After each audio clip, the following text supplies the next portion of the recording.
पूर्व सैनिक मनोज कुमार सिंह चौहान ने मंत्री स्वाति सिंह पर लगाया धमकी देने का आरोप। पूर्व सैनिक मनोज कुमार सिंह चौहान, जो कि भारतीय जनता पार्टी पूर्व सैनिकों के लखनऊ संयोजक के पद पर कार्यरत हैं, उन्होंने मंत्री स्वाति सिंह पर फोन पर धमकी देने का आरोप लगाया। और यही नहीं, मनोज सिंह ने उन पर जमीन कब्जाने, खनन कराने के भी गंभीर आरोप लगाए। किसी भी सैनिक का भारतीय जनता पार्टी के मंत्री पर इस तरीके का आरोप लगाना पार्टी के लिए गंभीर विषय है। आपको दिखाते हैं कि इन सब पर पूर्व सैनिक मनोज कुमार सिंह चौहान जी का क्या कुछ कहना है।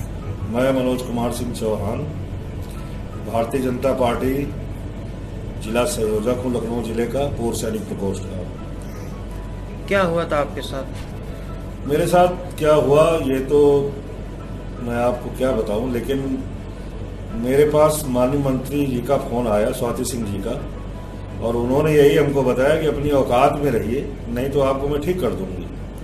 उसके बाद मैंने पूछना चाहा कि पूछ लेते मंत्री जी, गलती क्या है हमारी। मेरे बोलने के पहले ही उन्होंने मेरा फोन काट दिया। उसके बाद मेरे से आज तक कोई बात नहीं हुई है उनसे। इसे लेकर कोई कार्रवाई आपने की? जी, कार्रवाई किया है मैंने, सबको पत्र लिख दिया है अपने माननीय प्रधानमंत्री जी को, माननीय राष्ट्रीय अध्यक्ष जी को, प्रदेश अध्यक्ष जी को, माननीय मुख्यमंत्री योगी आदित्यनाथ जी को, माननीय श्री सुनील बंसल जी को, जेपी नड्डा जी को, अपने गोवर्धन झड़पिया जी को, सबको हमने लिख दिया है ये लेटर और दे दिया है। क्या कारण था धमकी देने का? धमकी का कारण मुझे भी नहीं पता है अभी तक। आपने उनसे जानने की कोशिश की? कोशिश, क्योंकि वो फोन तो उठाती नहीं है किसी का, अब कैसे कोशिश करें। और ना ही मंत्री जी के पास समय होता है कि किसी कार्यकर्ता की बात सुन ले।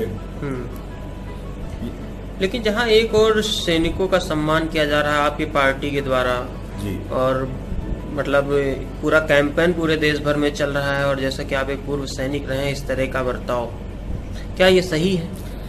बिल्कुल गलत है। लेकिन जो हमारे माननीय प्रधानमंत्री जी, माननीय मुख्यमंत्री जी जो सम्मान कर रहे हैं सैनिकों का, इसमें हम लोग बहुत खुश हैं, ऐसा नहीं है, और भारतीय जनता पार्टी के साथ है। अब कुछ एक लोगों की सोच ऐसी है अपमानित करने की, तो उनको तो रोका नहीं जा सकता है, लेकिन फिर भी इसकी शिकायत मैंने की है, इस पे कार्रवाई होगी।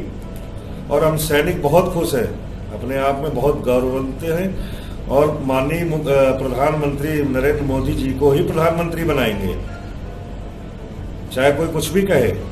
ये कुछ लोग होते हैं डिस्टर्ब करने वाले, तो उसमें हम नहीं होने वाले डिस्टर्ब। क्या सत्ता के नशे में चूर है जी मंत्री स्वाति सिंह जी? बिल्कुल चूर है, क्योंकि माननीय मंत्री जी को यहाँ कोई नहीं जानता था। 10 दिन 15 दिन पहले आके चुनाव लड़के विधायक बन गई और जाकर के प्रदेश सरकार मंत्री बन गई। इनको तो हम भी नहीं जानते थे, कोई जानता ही नहीं था।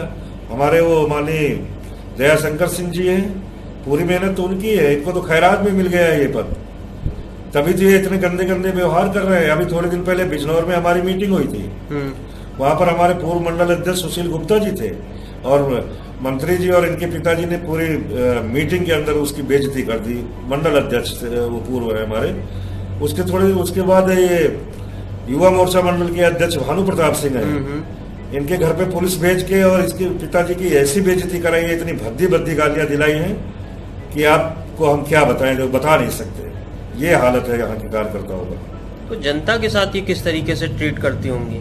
जनता के साथ ट्रीट कर रही हैं, खूब अच्छे से कर रही हैं। अपना पीछे हो जाती हैं इनके पिताजी, और इनके वो भाई साहब आगे होके काम करते हैं। कहीं जमीन कब्जा करना हो, कहीं खनन कराना हो, जितने गलत काम हो रहे हो, तहसील में जाओ तो इनके आदमी लगे हुए हैं, बगैर उनके काम नहीं होगा। थाने में जाओ, इनके आदमी लगे हुए हैं, बगैर उनके काम नहीं होगा, पैसे दो। ये तो लूट मचा रखा है पूरा। आपने स्वाति सिंह जी के इस्तीफे की भी मांग की है पार्टी से? जी हाँ, क्योंकि ऐसे लोगों की वजह से पार्टी का नुकसान हो रहा है। सरोजनी नगर विधानसभा की सीट हमने अपनी, मेरी 50वीं साल हो रही है, मैंने देखा है पहली बार भारतीय जनता पार्टी को जिताया है हम लोगों ने। नहीं तो राम लहर में हमारे माननीय वीरेंद्र तिवारी जी थे, वो हार गए थे, तब यहाँ से सीट नहीं निकली थी। ये पहली बार सीट निकली है यहाँ की, ठीक है।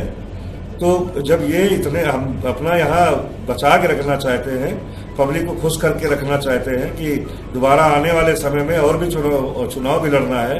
ये तो है नहीं आप मंत्री बन गई स्वाति सिंह और खत्म हो गया सब कुछ, 5 साल बाद फिर चुनाव होने हैं, फिर हमको लड़ाना है अपनी पार्टी से। तो माहौल क्यों खराब करें हमारे यहाँ का। तो क्या संदेश देना चाहेंगे आप नेताओं को? नेताओं को संदेश ये देना चाहेंगे, ऐसे आदमी को चिन्हित करें, ऐसे लोगों को चिन्हित करें और इनको साइड में करें। और मैं ये भी जानता हूँ, माननीय जो मंत्री जी हैं स्वाति सिंह जी, दयाशंकर सिंह जी बीजेपी के हैं, शुरू से हैं, पूरी निष्ठा लगन से रहे हैं और इनके घर पे सपा का झंडा लहराता रहा जब तक स्वाति सिंह जी का टिकट क्लियर नहीं हो गया था। ठीक है, तो ये वो काम मत करें, काम करें। अगर भारतीय जनता पार्टी की आप हैं तो भारतीय जनता पार्टी में कभी गलत काम बर्दाश्त नहीं करती हमारी पार्टी। उसी हिसाब से आप काम करिए। आपको पद मिला है, आप विधायक हैं, प्रदेश के मंत्री हैं। हम कार्यकर्ताओं की सुनिए, आप काम करें या ना करें काम, लेकिन हमारी बेइज्जती भी तो ना करें। और फिर मैं सैनिक हूं, आप हमको धमकी दे रही हो। मैंने 26 साल सेवा की है, जिसमें 12-13 साल मेरी कश्मीर की नौकरी है। 89 नवंबर में पोस्ट हुआ था कुपवाड़ा डिस्ट्रिक्ट के अंदर। अच्छे से लड़ाई की, अच्छे इनकाउंटर हुए हैं। इनकी धमकी से मैं डर जाऊंगा? ऐसे मंत्री बहुत आए और चले गए, लेकिन धमकी से नहीं डरूंगा। लड़ूंगा, पूरी लड़ाई लड़ूंगा। और अपने ऊपर के बैठे जितने हमारे माननीय नेतागण हैं, सबसे ये कहूंगा कि ऐसे आदमियों को निकाल के फेंक दो, क्योंकि हमको फिर चुनाव लड़ाना है अपने पार्टी से और जिताना है। और हमारे जो सैनिक भाई हैं, उनसे अनुरोध है कि ऐसी विधायक मंत्री